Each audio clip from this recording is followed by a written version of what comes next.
tonight we're here in your presence. We're here to listen to a word that you gave to Ezekiel, and yet you gave us a glimpse of your character.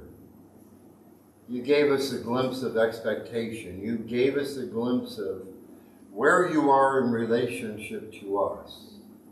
So, Father, I'm asking tonight your Spirit would open up our eyes, the eyes of our heart, that we would be able to hear. And God, more importantly, that when we walk out of here tonight, we'd be able to do. So, God, we give you the glory in Jesus' name. Amen. Amen. Amen. So we are going to go through chapter 1 of Ezekiel. Now, we're not going verse by verse. We would be in this sanctuary for the next 20 years if we did that with Ezekiel. So don't have anxiety over that. But we are going to hit select points along the way. So for an example, next week we'll be looking at chapters 2 and 3. But only be portions of 2 and 3. But it's a fascinating book when you stop and try to understand what God was communicating through Ezekiel to his people. And we know now that we are also the people of God. So there are things that we can apply in our own lives, that we can apply in our understanding of who God is. So I'm just going to read a few verses. I'll read verses 1 to 3. And then I think 26 to 28. So the book opens up, Ezekiel. This is the frame, and then we get the climax later on. But it starts out in the 30th year, in the 4th month, in the 5th day of that month, as I was among the exiles by the river Kabar, the heavens were open, and I saw visions of God. Then he moves on the 5th day of the month. It was the 5th year of King Jehoiakim. So he's being very specific. And in verse 3, the word of the Lord came to the priest, Ezekiel, the son of Buzi, in the land of the Chaldeans by the river Kabar, and the hand of the Lord was on him there. And then we'll quickly move to verse 26 of chapter 1. And above the dome over their heads there was something like a throne. In appearance, something like sapphire. And seated above the likeness of the throne was something that seemed like a human being. Verse 27 of chapter 1. Upward from what appeared like the loins, the midsection, I saw something like gleaming amber. Something that looked like fire, enclosed all around. And downward, down from the midsection, what looked like the loins, I saw something that looked like fire, and there was splendor all around. Verse 28. Like the bow in a cloud on a rainy day, such was the appearance of the splendor all around. This was the appearance of the likeness of the glory of God. When I saw it, I fell on my face, and I heard the voice of someone speaking. Wow. That's heavy. There's a lot there. I imagine Ezekiel was blown away by all that, but what I want to do is kind of similar to what we did last week, talk about the doorway, the entrance before we walk in the room, and it's where you set that up.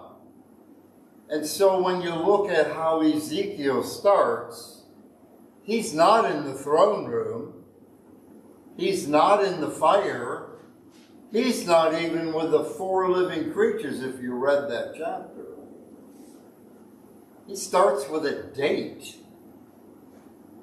In the 30th year, in the 4th month, on the 5th day of the month, as I was among the exiles by the river Kabar, the heavens were open and I saw visions of God. Now that date is doing something, believe it or not, and many scholars would agree that when he refers to the 30th year, that's the year that a Levite would enter the priesthood. Numbers 4, if you care to look that up, is how the rabbis in the church have long heard it this way. Not everybody agrees with that. But at 30, you would walk into the temple and you would take up your work that your whole life has been pointing you towards. Your training's over, your waiting's over, and you would step into the priesthood. Everybody agrees that Ezekiel was in his 30th year. That's the significance of that number. You see, Ezekiel was a priest. It also says that in chapter 1. He had been raised for this. He had learned the songs and the chants and the sacrifices. What you did with your right hand and your left hand in the temple. 30 years of formation.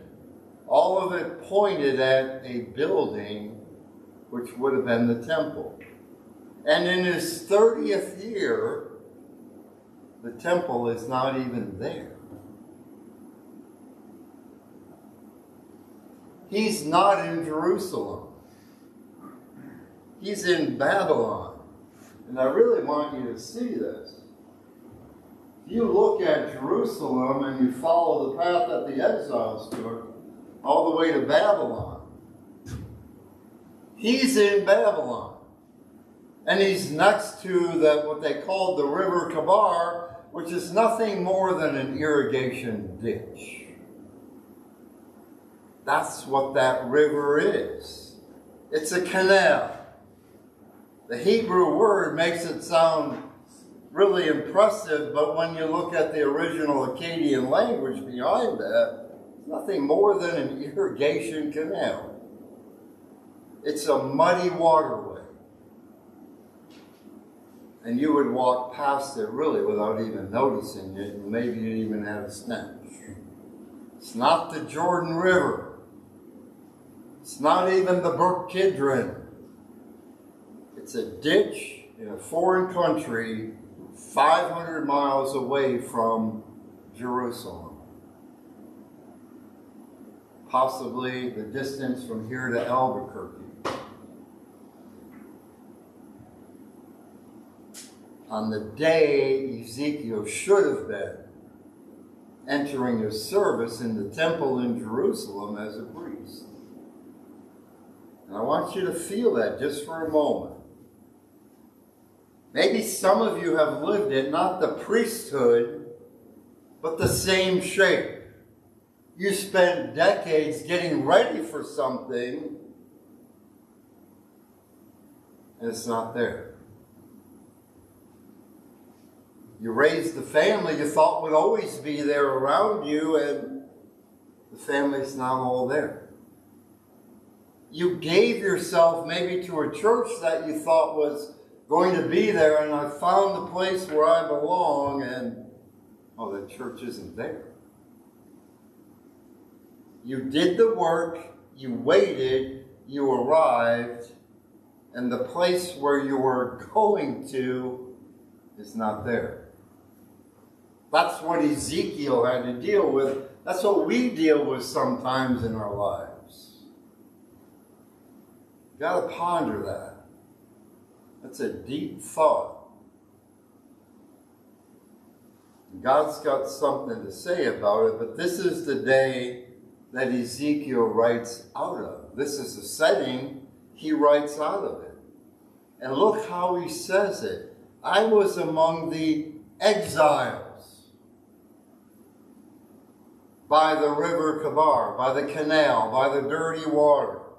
He doesn't say, I went among them like I'm going to go minister to them. No, I'm among them, in the middle of them. He doesn't say, I came to the river Kabar. There's no verb in that verse. He's not doing anything. He's just there. He's in exile, the way we sometimes are in a body. It's not an action, it's a state of being. And it's what's true of you, whether you decide anything or not, you're there. He's there. He's not doing anything in verse 1. How long was he there? I have no idea. But he had no purpose, he had no meaning at that point in time. He was supposed to be a priest.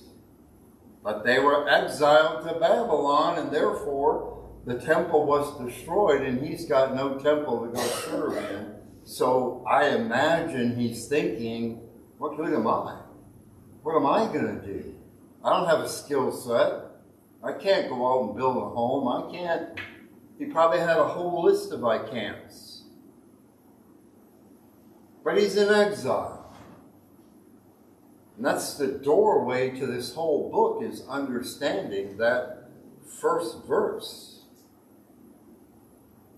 Before God says anything, before God shows him anything, before God calls Ezekiel to do one single thing, there's the priest sitting by the ditch in the wrong country, in the year when all his plans and purposes were supposed to be fulfilled. Should have been the start of a wonderful life for him. The realization of his purpose, the meaning for his life. And here's what I want you to hear. God comes to him in that state, in that setting. And it certainly isn't where you would expect God to show up. Not in Jerusalem, not in the temple, not after Ezekiel figured out what he's going to do with his life, or he processed his grief maybe, or he got his theology straight, or he found a way to be useful again. God comes to him in the 30th year by the canal, in the silence after catastrophe. Before Ezekiel asks anything, before Ezekiel thinks he deserves something, before he can do anything about anything, he's in exile. And the first word of Ezekiel's book in the Hebrew is the word, and it came to pass. That's how it starts. See, the book begins in the middle of a sentence that God had been writing for a long time. You did not start this. You did not earn this. You walked up to the ditch in the year your life was supposed to begin, and you sat down and you waited. Oh, but the heavens opened. Think about it. Just think about that. So before we look at what he saw, let me plainly say that what the whole vision is about. It's about this. God is more than the categories we put him in. And he comes near when we don't expect him to. He makes himself visible when we don't expect him to. The God who comes is bigger than anything we ever thought he was. And the God who is bigger than anything we thought he was shows up. Sometimes we try to focus on our mental image of God and put some restraints on him. Well, you should be here. And he is, but you want to see him. You want to hear him. sometimes it's better to concentrate on what he is not. Let me just talk to you a little bit about that. Sometimes I sit down and I picture God sitting on a throne in heaven and I'm talking to him and he's listening. That's not really who God is. Right? God is not that. God is everywhere. He's already hearing before I even say a word to him. So God is not waiting on me to say something. Right? So you see how that not works? When you begin to start thinking, oh, this is who God is. No, just say, God is not this. Empty your mind of your preconceived notions of who he is.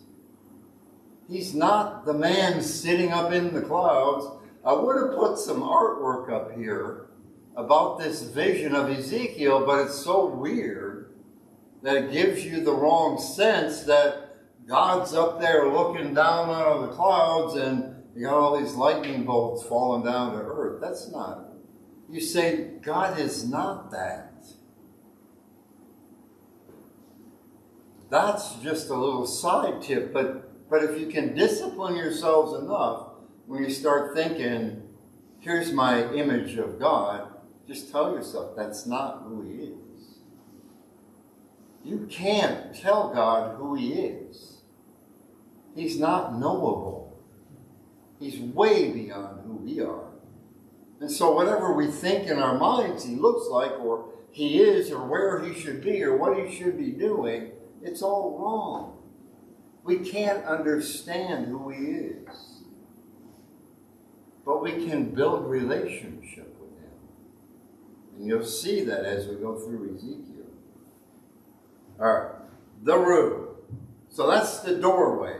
Have to understand that about Ezekiel, about this prophecy. Suddenly the heavens open up and he begins to see visions, and he's in that horrible state of exile. All right. We'll look at verse 4. There's a storm coming. And Ezekiel begins to write, as I looked. So now the heavens are open. He's starting to see a vision. This is a vision. As I looked, a stormy wind came out of the north. And it was a great cloud with brightness all around it. And there was fire flashing forth continually. And in the middle of that fire, there was something like gleaming amber. 4 things stacked up in that one verse. A storm, there's a cloud, there's fire, and there's brightness.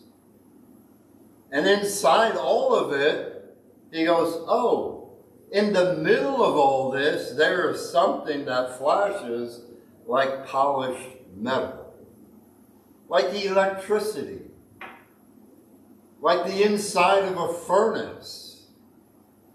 See, the Greek translators they reached for the word and they called it electron in Greek, which we also use electrons. But the old Aramaic writings that this would have been written in or interpreted in, they just wrote the glory of the presence of God. And I want you to notice a couple things about the fire. First, the storm comes from the north. Well, in the world that Ezekiel lived in, the north is where the gods in the small g supposedly resided. It's the way the culture was.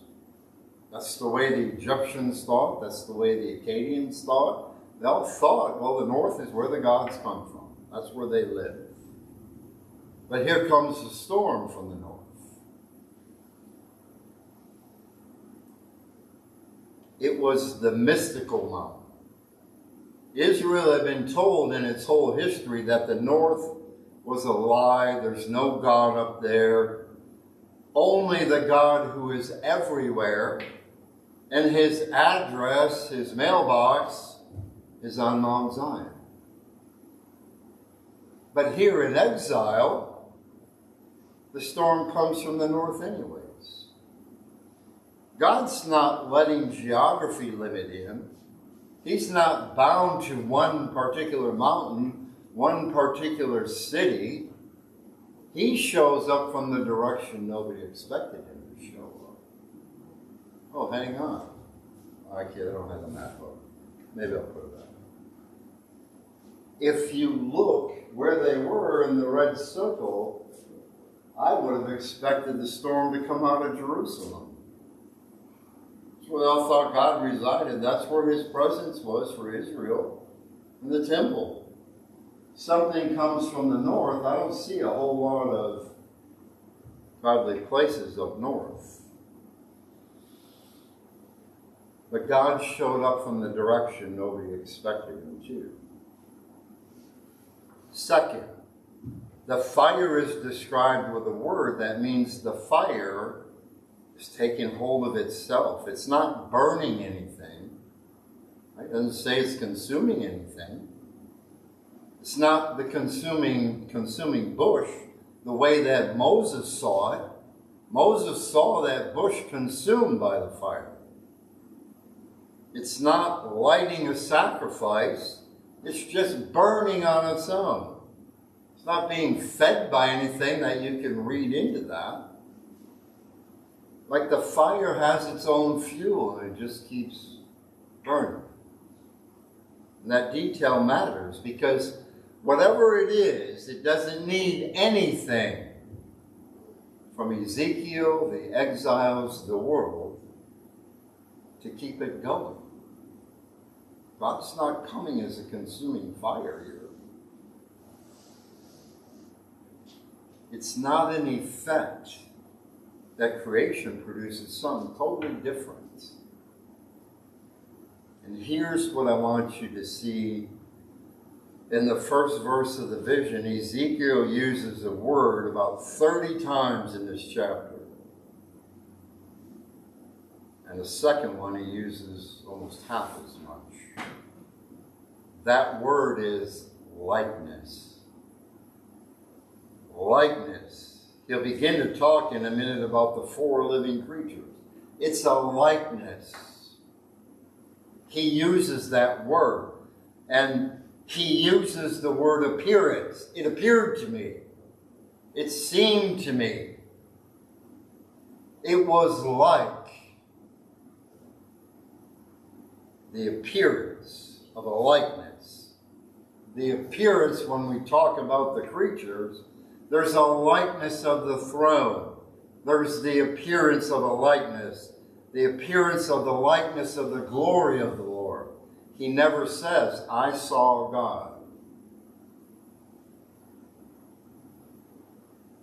He always says, I saw something that looked like, in the likeness of, or it appeared as.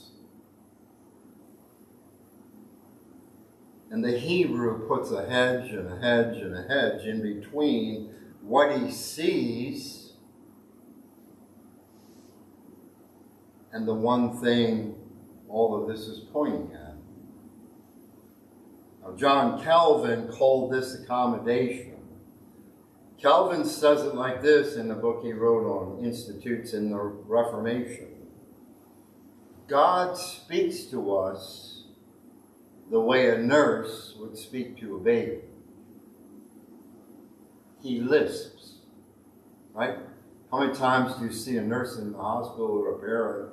They don't talk English, but there's a term of endearment. You can tell they love that child. We don't always hear God in English language. Sometimes he stoops down. He uses the language of eyes and ears and hands and thrones. Not because God has eyes and ears and hands and thrones, but because we do. He uses our language. He pitches the revelation down to us and we can catch it because it's things we can identify with. And that's what's happening here. Ezekiel is not seeing God. He's seeing what God will let himself look like so that this priest by the canal can survive the sea. The whole vision is God just throwing down to Ezekiel, coming low enough so that he might be able to understand and stand up to see him. At the same time, this is part of Calvin's children, they sometimes forget. The lisping doesn't mean that the nurse or the parent is small or doesn't quite understand and they're going to get in the crib with the baby, but it means that God is so big that the only way you could possibly see him is if he made himself small enough to be seen. Well, that'll blow your mind if you spend some time thinking about that. See, God is as big as the universe and probably bigger than the universe. He has no beginning, no end. There's no way to box him in at all. But yet he made room in his creation. He made room in who he is. So you and I could be a part of his plan of redemption. He cut out a piece and said, okay, this is where I'm putting my people. He didn't need to do that. He didn't need to empty himself of anything. But he did. And just like with Ezekiel, he makes enough room so Ezekiel can understand why the heavens open and what God is trying to communicate to Ezekiel and what he's supposed to see, even though all he sees are what is recorded in this verse.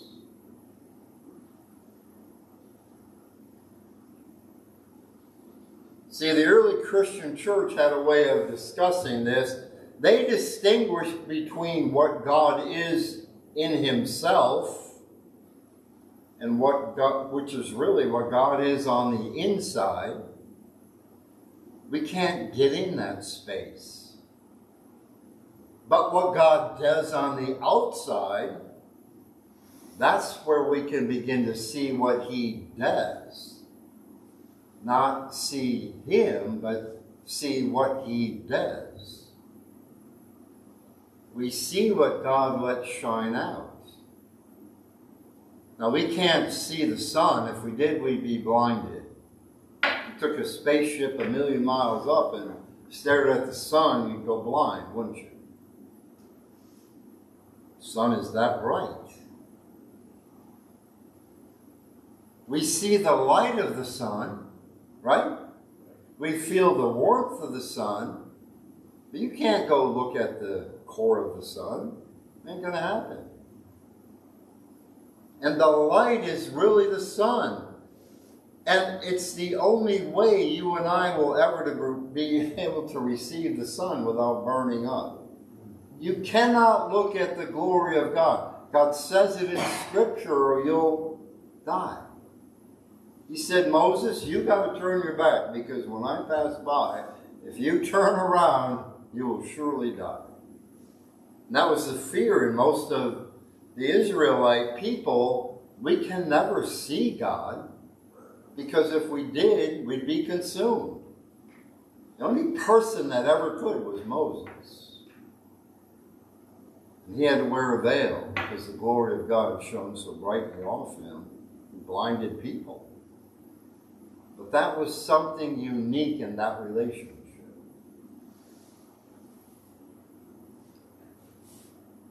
The storm is real, the fire is real, the flashing electric glowing is real.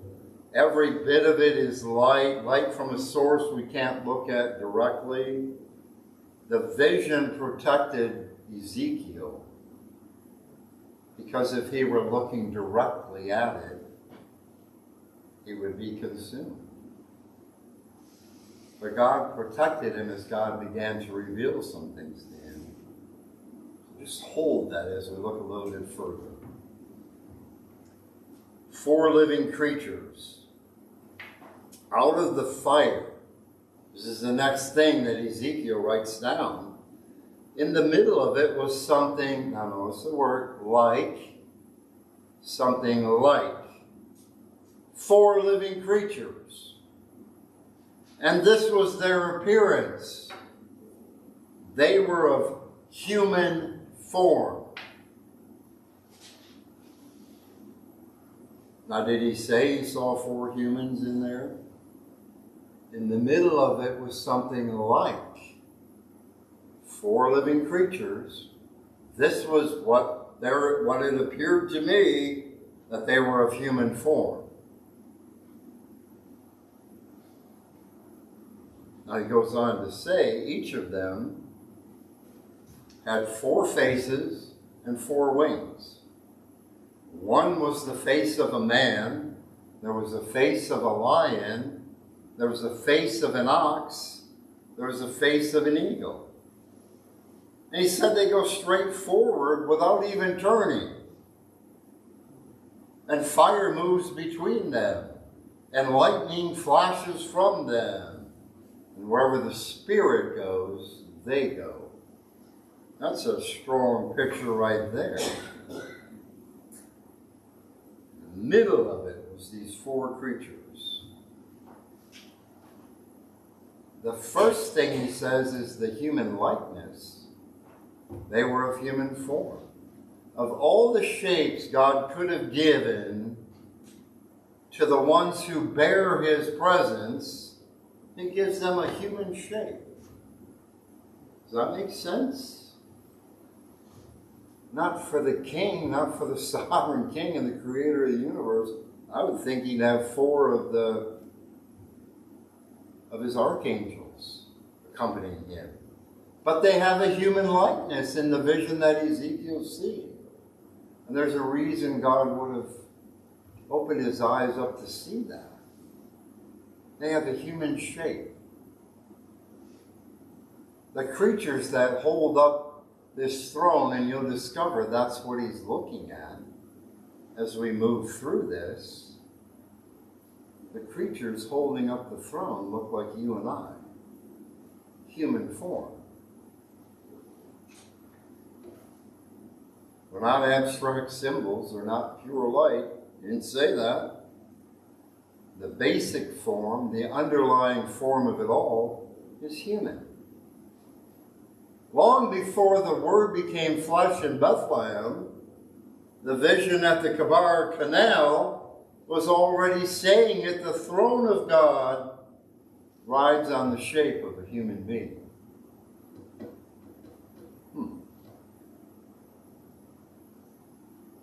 That should change how you feel about your body. It should change how you feel about the body of the person sitting next to you.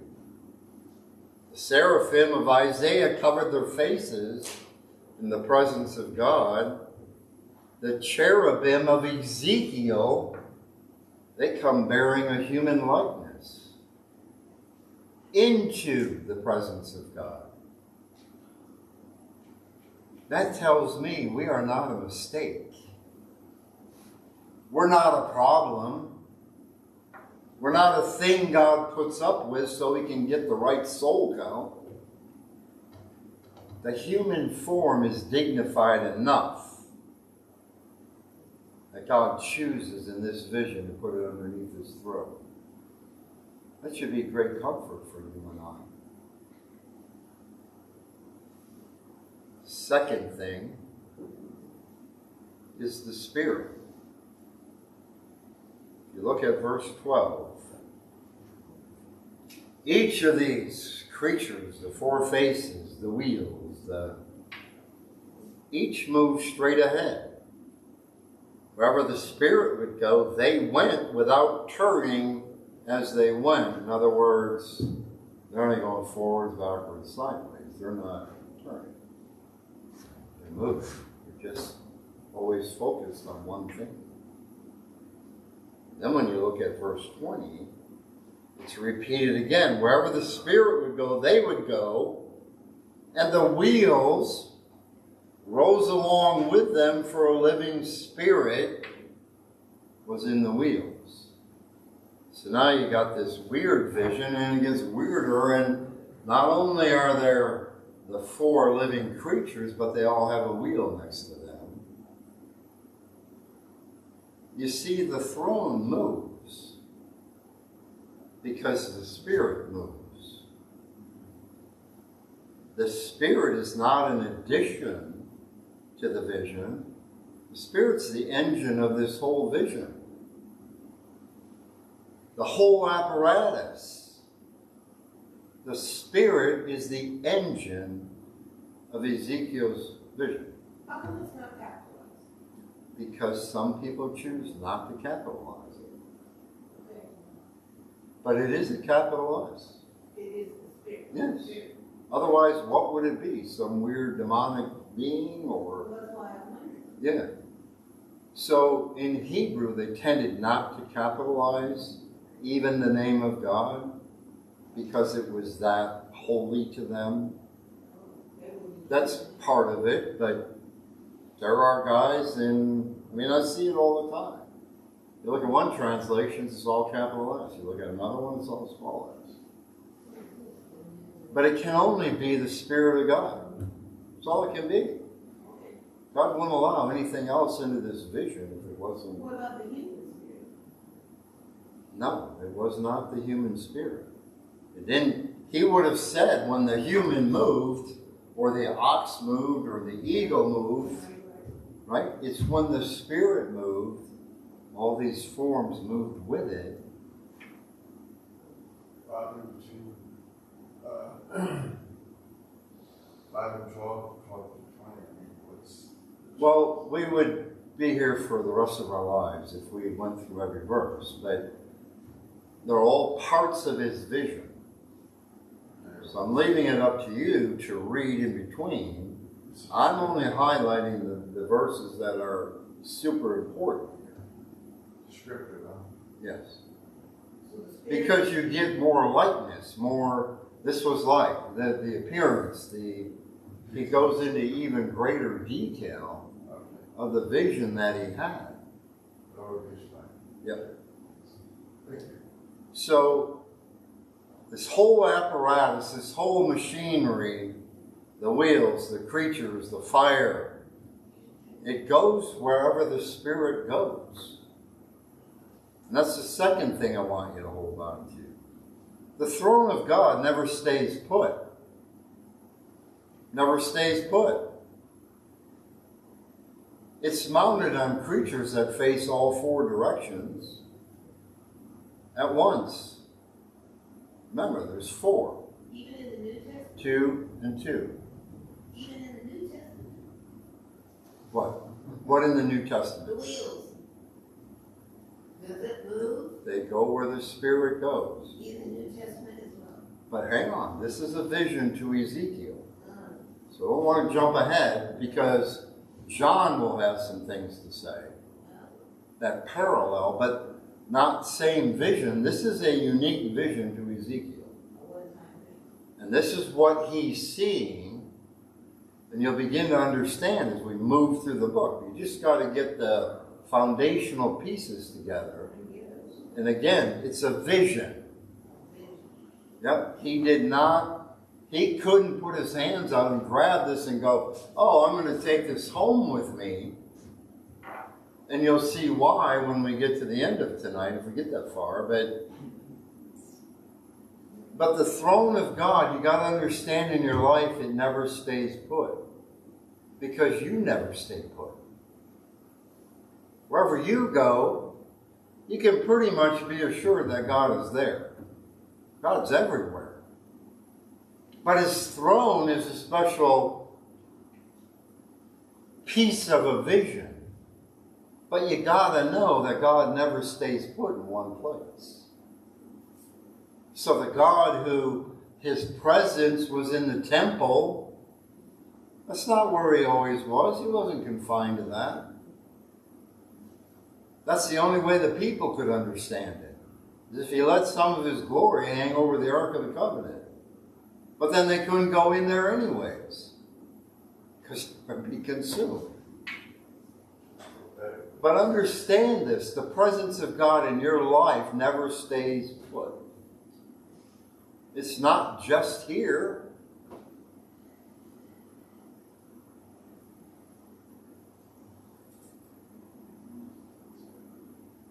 And guess what? They never turned. They didn't turn their back. They couldn't. So the God who comes near is never stationary. The wheels. This will help maybe a little bit. The wheels are the strangest part of this whole vision, to be honest with you. Again, this is a vision. This is a vision of the throne of God. It's coming from the north. This guy who's in exile, suddenly God decides to open up the heavens to him. I don't know what everybody around him saw, but I don't think it was a group revelation here. Remember, he's among the exiles. So he goes on in verse 15. As I looked at these living creatures, I saw that wheel on the earth beside the living creatures. There was one for each of the four of them. And then in verse 16, as for the appearance, keep in mind, appearance of the wheels in their construction, their appearance was like the gleaming of beryl, which is a gemstone. And the four had the same form. Their construction being something like a wheel in a wheel. That's just plain and simply bizarre. A wheel inside of a wheel. I wonder what that looks like. A wheel inside a wheel. Maybe they were perpendicular. Maybe they were parallel. I don't know. It doesn't say. But I'll tell you this, God's throne can move in any direction without having to pivot. Whatever the mechanism is, the function is pretty clear. Nothing about this throne is meant to sit still. Whatever he's seeing, it's designed to move. Oh, but it touches the earth. Where were the wheels? Go back to verse 15. On the earth. His vision, the wheels are on the earth.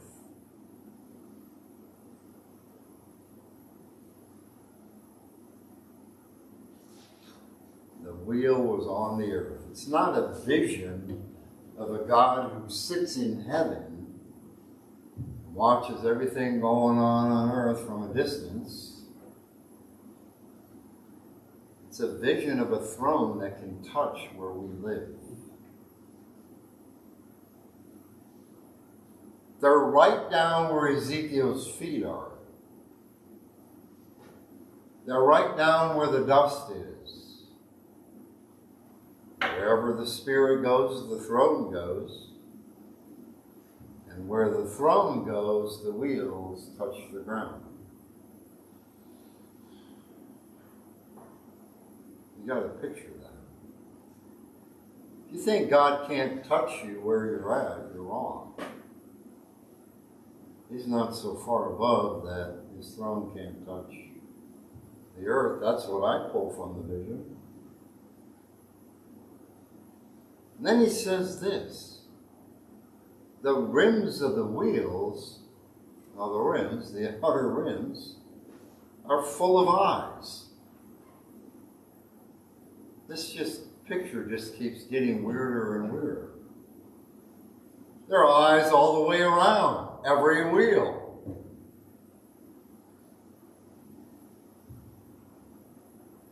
God's throne, God's presence, it's not a blind machine. It sees, it notices, it It's aware of where it is and who is there. Eyes all around it.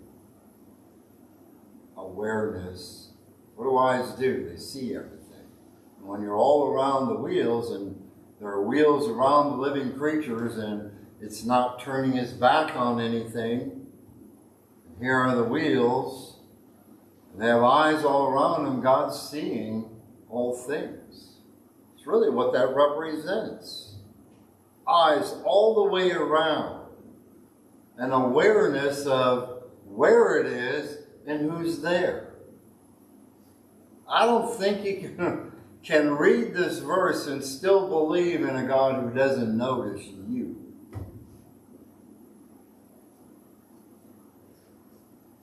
I don't think you can read this verse and still believe that somehow God has missed you because you're too small or too out of the way. If the throne and the presence of God has eyes on every side, oh, it sees the town of Aho.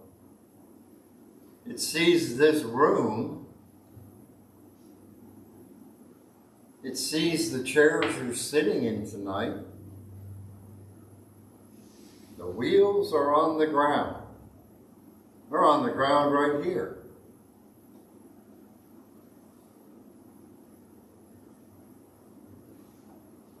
Last thing to get into tonight. The vision lifts. Now he starts to look at what's above. This crazy machinery that's touching the ground. Has eyes all around it. He begins to look up. What does he see? Verse 22. Over the heads of these living creatures was something like a dome, shining like a crystal, spread out over their heads. I don't know what you take language like this to mean. That's why sometimes we get into the book of Ezekiel and we close it as fast as we opened it. But if you stop, and if you just take some of this in, and you picture the events, and you picture some of the words, the likeness, the appearance, and what would the eyes be for? What do eyes do? Oh, they see. And now we got the dome. Verse 22.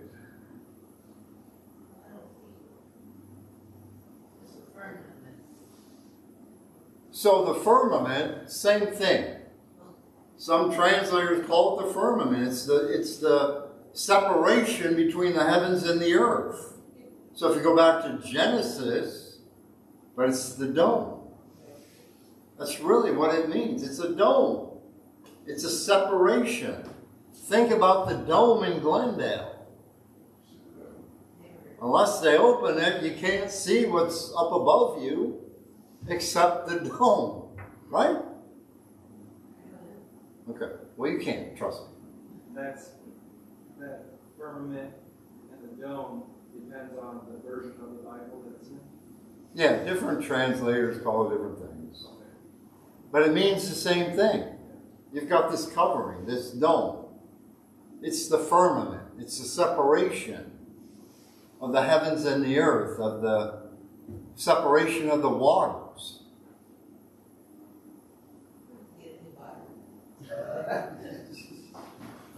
It's okay. It's good to have a copy of them. Well, I do. For I comparison. never heard about a dome. Yeah. NRSV. Dome. I see that. And there's some other word. But really that word for dome, it's a platform. It's like a ceiling. And as Ezekiel's looking at this, it has to be the floor of heaven. Right? Has to be. The same word, rakia, Hebrew word, that you read in Genesis 1:6, and God said, let there be a dome, let there be a firmament. in the midst of the waters, and let it separate the waters from the waters.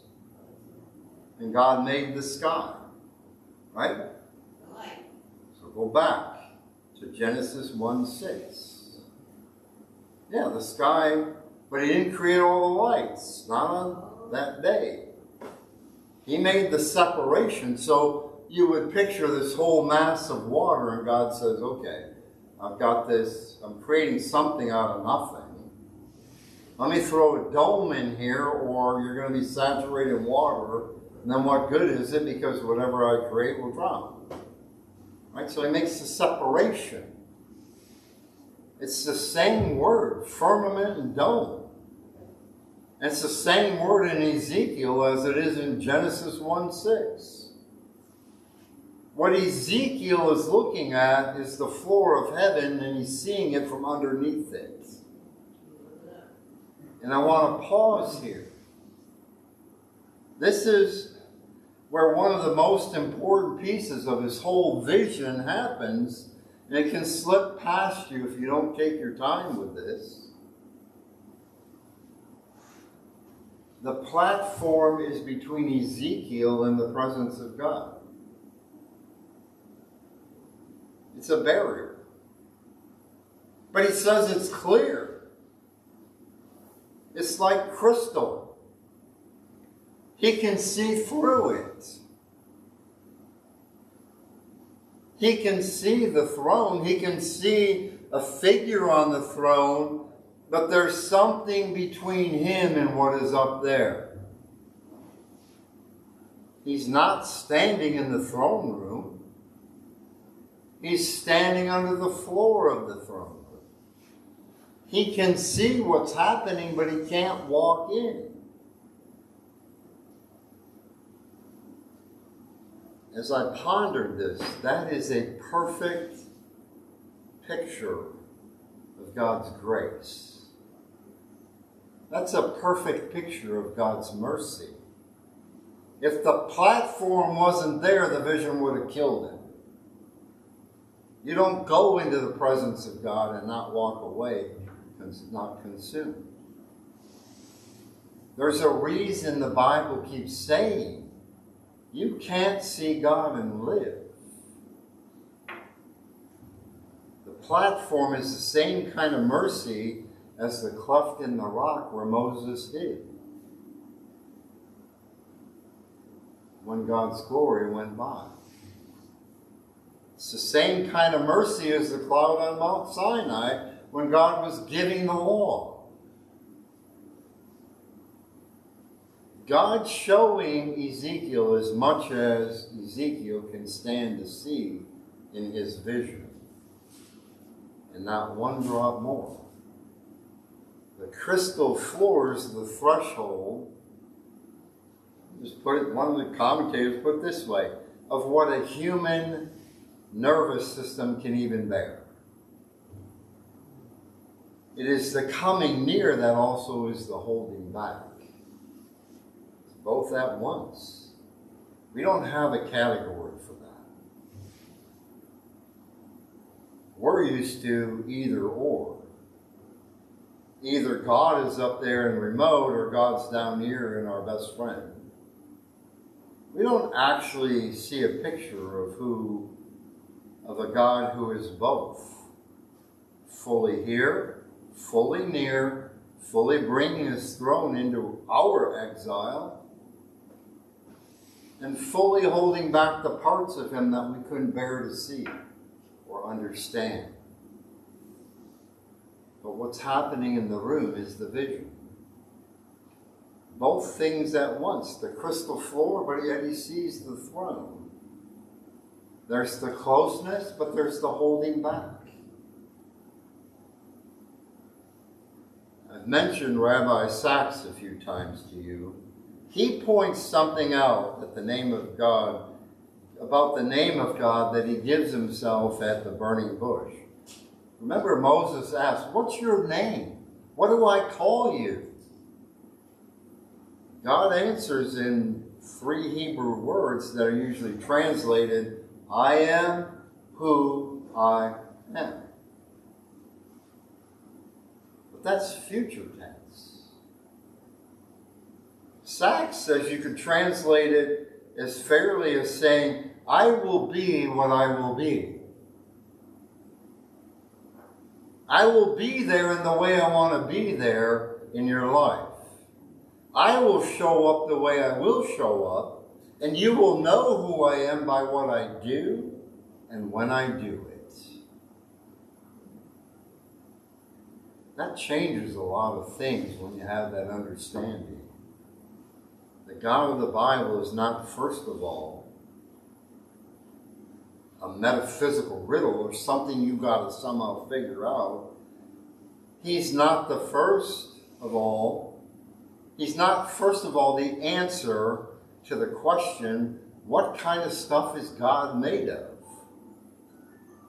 He is, first of all, the God that promises to show up in your life when you need Him to show up. Not that He's never there, but when you need Him to show up, when you need that confidence, when you need Him in the midst of something, oh, He'll show up. He promises to show up. The future tense God, the God of, I will be with you. I will be. I will be. That's not past tense. I was with you. Not really even saying I am with you, although we know He is, but He's promising I will be with you. That's the God on the throne above the crystal floor. It's not the God of the philosophers up there. He's the God who has come from the north, from the unexpected direction. He's showing as much of Himself as Ezekiel can handle, and He's keeping the rest in reserve. Not because He has something to hide, He's just being kind. The crystal floor is kindness. It's mercy. It's grace. You can come near to God and not be consumed. That's what that represents. That's what it was for Ezekiel. The picture, I can get as close to God, but I have this protection, or I'm not going to be consumed. And you'll see it in the prophets when they were commissioned. Oh, Isaiah said, woe is me, I'm unclean, I'm undone. And he fell on his face. I want to go one more place because we're out of time, but I'm going to take you to the end for a minute, just so you can ponder this before next week. Ezekiel 1:28.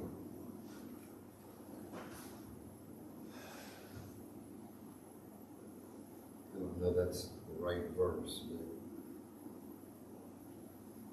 but I guess it is. Like the bow in a cloud on a rainy day, such was the appearance of the splendor all around. This, and he's telling you what he saw, this was the appearance of the likeness of the glory of God. And what does He do? What should we do? When God shows up in all of His glory, He fell on His face.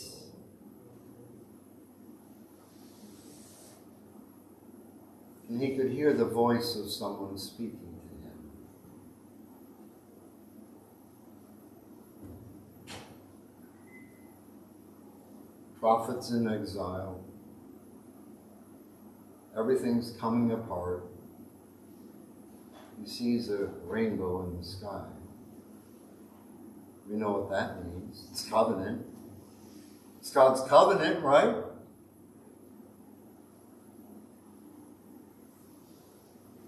Feels like judgment's coming, but there's signs of mercy, signs of grace. And all Ezekiel can do is fall on his face.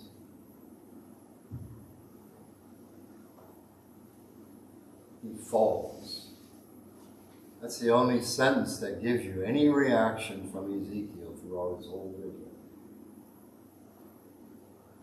take it anymore. He falls on his face. That's the right posture sometimes. It wasn't planned. It wasn't his confession of faith. He just simply fell on his face. He couldn't make it anymore. That's how much of God he saw in front of him in his vision. The only thing he could do is put his forehead in the dust and wait for what comes next. Can only imagine what was running through his mind at that point in time. But the one thing that I want you to do, and consider this, we'll go back into all this. Probably had too much for one night. What I want you to do, you can do it or not. I'm not telling you you have to. Go home. Sometime in the next few days, put your face on the floor for 10 minutes.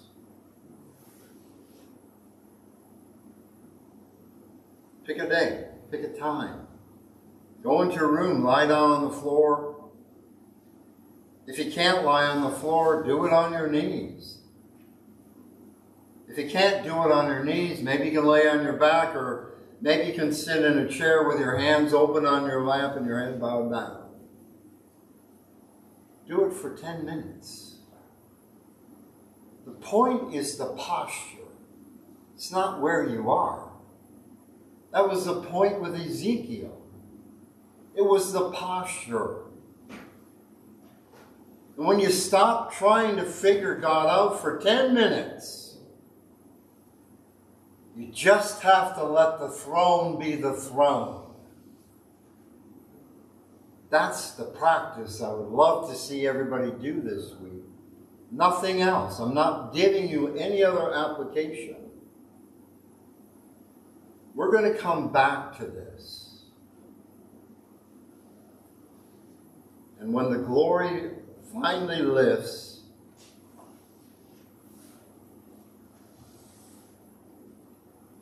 God begins to speak to Ezekiel. Stands him up. Stands him up. The Spirit does. The Spirit comes into him. And God begins to give him some direction. Spend some time on your face before God, whatever that posture looks like, and seriously stop trying to figure him out. Right? Stop trying to figure him out. Let him be who he is, and let him reveal himself to you. 10 minutes of silence. 10 minutes to shut your mind down.